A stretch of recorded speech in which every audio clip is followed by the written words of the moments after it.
সঙ্গে উপস্থিত রয়েছেন ত্রিপুরা প্রদেশের মাননীয় সম্পাদক শ্রী তাপস মজুমদার মহোদয় এবং মাননীয় মিডিয়া ইনচার্জ শ্রী সুনীত সরকার মহোদয়।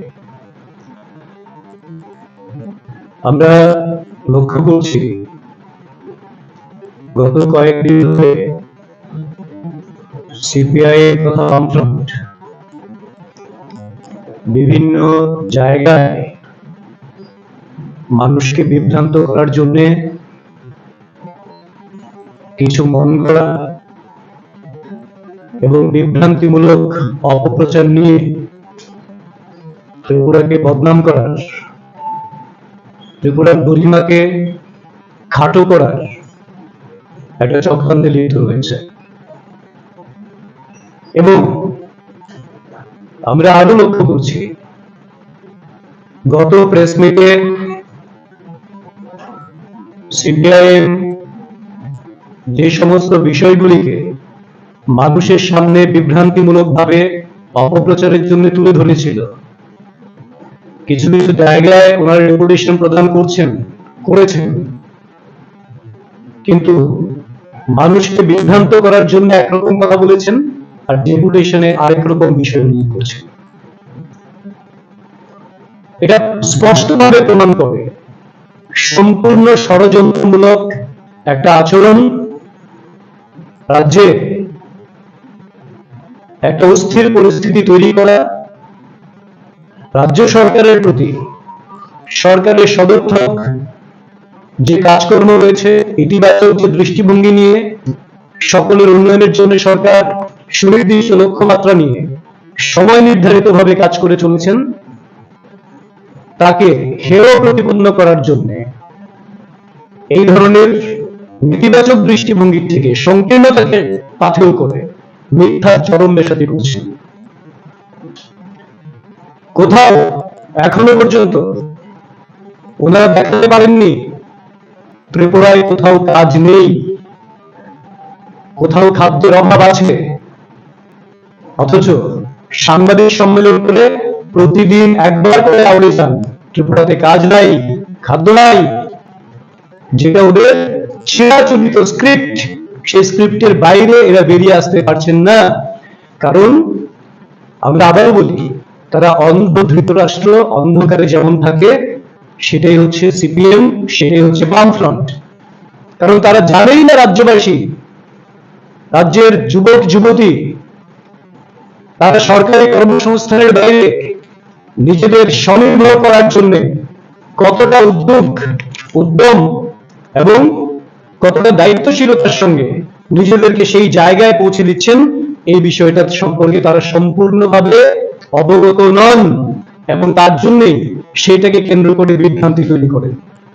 আমার মনে হয় আপনাদের মাধ্যমে রাজ্যবাসীর জানা উচিত, শুধুমাত্র প্রধানমন্ত্রী মুদ্রা যোজনায় ত্রিপুরাতে 15,489 কোটি টাকার ঋণ নিয়ে স্বনির্ভরতার জন্য যথেষ্ট 28.77 লক্ষ সুবিধাভোগী রয়েছেন। ত্রিপুরায়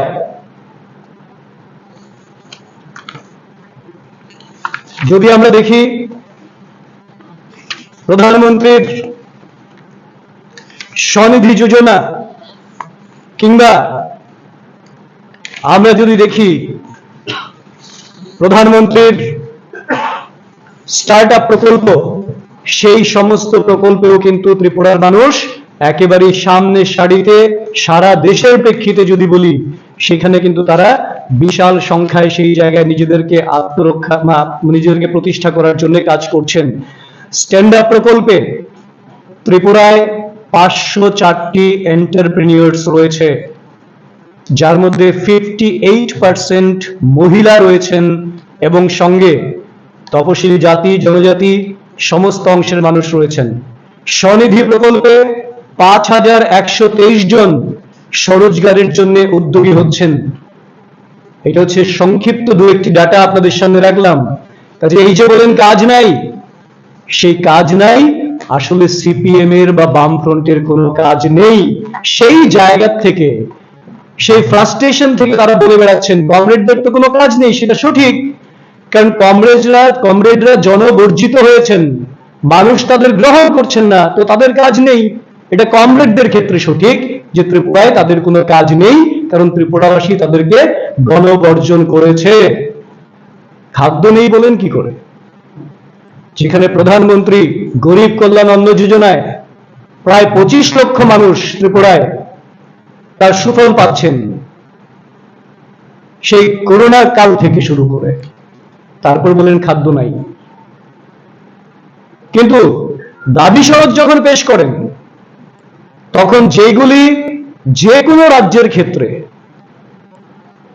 কোনোটাই কাঙ্ক্ষিত নয়, আমি আবারও বলি, কেউ যে কোনো রাজ্যের ক্ষেত্রে যেগুলি প্রতিনিয়ত একটা সমস্যা কোথাও না কোথাও হবে, সেগুলি কি আছে? বিদ্যুৎ কোথাও না কোথাও সমস্যা হতে পারে, কোথাও 5 মিনিটে সারাই হবে, কোথাও 5 ঘন্টা লাগতে পারে, কি রকম ড্যামেজ হয়েছে তার উপর। পানীয় জল সরবরাহ কোথাও না কোথাও। এবার সারা ত্রিপুরার বিভিন্ন ক্ষেত্রে যদি দেখি, বিভিন্ন জায়গায় তারা বিভিন্ন কথা বলছেন, তার মানে ত্রিপুরার চিত্র সেটা নয়।